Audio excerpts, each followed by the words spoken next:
Welcome to the NWI.com Political Roundtable for Tuesday, August 28th. I'm Robert Blaszkiewicz, Assistant Managing Editor of the Times. Joined with me, Doug Ross, Editorial Page Editor of the Times. A little bit earlier this week, we're going to be moving things around with our studio, so we wanted to get this one in early. We had quite a bit to talk about that absolutely transpired since the last time we did the video. So let's start off with something that just happened this morning. Not a surprise that Governor Pat Quinn in Illinois vetoed the legislation that would have expanded casino gambling in Illinois, would have created a land-based casino in downtown Chicago, would have added a South Suburban casino, obviously would have had a huge impact on the casinos here in Northwest Indiana. Right, as well as elsewhere in Illinois. I mean, when you look at the number of people who come to the Northwest Indiana casinos, I mean, it's very clear that you're going to see a lot of Illinois license plates there. And so this would have had potentially a devastating impact, and still could if the veto's overridden. Well, it seems, and Quinn in justifying his veto talked about some of the problems with the legislation that didn't in terms of oversight. And those seem to be things that could be they're fixable. And presumably. I would imagine that this is certainly not the last time we've heard about this issue in Illinois.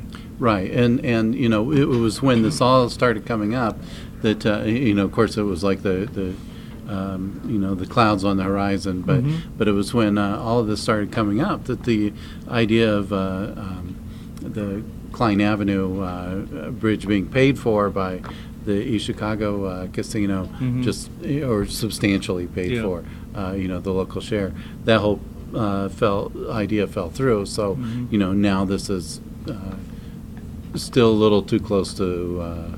A little too close for comfort. Yeah, and it's something that will continue to probably push our local officials to try to get that land-based Gary casino.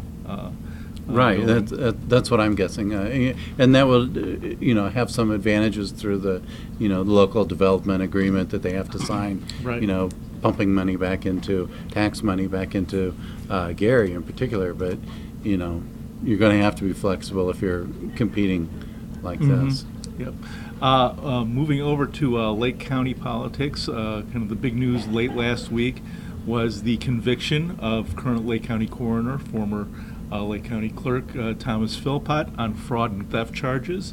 It was kind of an interesting case. A lot of people watching the case thought he might get acquitted, but in the end, the jury thought that prosecutors made their case, federal prosecutors, and convicted him on all 5 charges. Right. I mean, when you have the U.S. Attorney's Office doesn't lose very often. I mean, you got to say that first.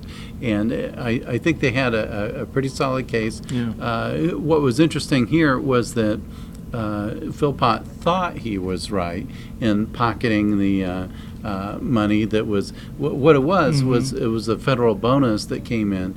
Kind of rewarding the county for doing so well at collecting child support. So the feds kicked in some extra money for it. Yeah. Philpot said and told me a while back that he thought it was right that he was able to do it. He asked the attorney about it. The attorney told him yes, so he went ahead and did it. Still wrong. Yeah, and perhaps, Philpot is a longtime Lake County politician, and Lake County politicians having their reputation, and his defense being this kind of naivete, which maybe probably didn't really. Well, and he had a lot of. There was a negative view of him, I think, partly because he was jumping from office to office. Yeah. I mean, he was running for coroner and sheriff basically at the same time. I mean, that's not what people want. Right. So we'll see what kind of sentence he gets. We'll see what kind of appeal. My guess is there'll be an appeal somewhere down the line. And the other interesting thing is, that office is up for election right now. So they've got P.J. Adams, who was his chief deputy filling in for the interim, but the election's not that far away, November 6th.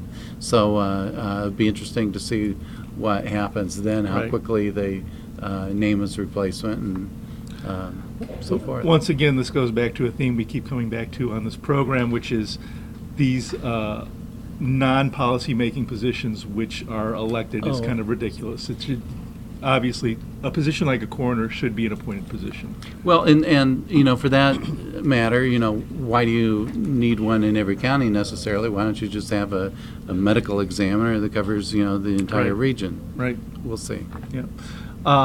Moving over the county line to Porter County, we finally saw the long-awaited opening of the Porter Regional Hospital. Right, and you know, to accomplish the move of all of these patients in such a short 4-hour was- time span, yeah. that's amazing. It was an amazing piece of logistics, something that they had been planning for months and months and months. So, Right. but it's you know, they had, you know, actually people that specialize in this kind of Exactly. this kind of move that kind of helped them out with it. So, yeah, really amazing. But kind of the political implications that we'd like to talk about is the money that is now freed up from the sale of the hospital, which was 5 years ago, $160 million. That money basically was kept until the new hospital opened. Once the new hospital opened, the money is available to spend now by the county council and the county commissioners. So there are some restrictions Right. in terms of the interest just needs a majority to decide how to spend that interest. If anyone wants to spend the principal, though, that requires unanimous consent from all the commissioners, all the council members. Doug, what do you think is going to happen with this? Well, what I don't think is going to happen is they're going to go to Vegas and bet $16 million on red. You know, there are a lot of restrictions. I think what you're going to see is a lot of debate about, you know, under what circumstances should we use this money? Should it, you know, be treated like a foundation? You know, do you have to spend, you know, X Right. percentage of it?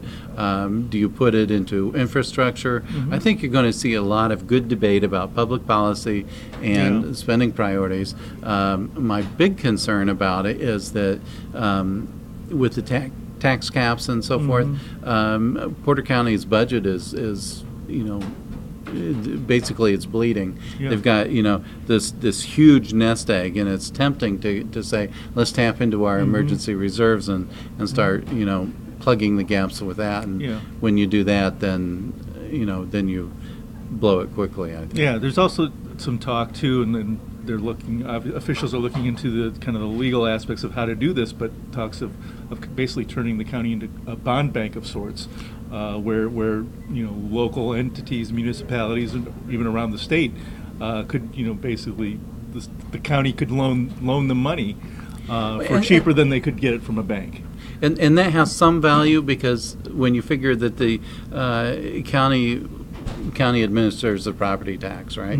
So it botched it for so many years. It's on track now. Recent years it's been okay, but for so many years it put the local governments in the position of saying, let's borrow money, pay interest on it, and then that would you know, be a way of giving back, I guess. Not exactly an Right. apology, but Right. Yeah, it seems smart, though, the way that it was set up 5 years ago, that you know, as far as, you know, the principle goes, you know, you need unanimous consent. I think that there seems to be some safeguards there. that's the anti-crackpot Yeah. clause. Yeah. Well, yeah, obviously it'll be a lot of debate, and it seems like, you know, it's something that you know, in the last election when we were talking with county officials who were, you know, running Right. in the primary, they were all talking about, you know, what to do with the money. So it's something that they've been thinking about, obviously, for a long time. So we'll see. Right. We'll see what happens with that. Well, that's all the time we have this week. Thanks for watching. We'll be back next week with another political roundtable.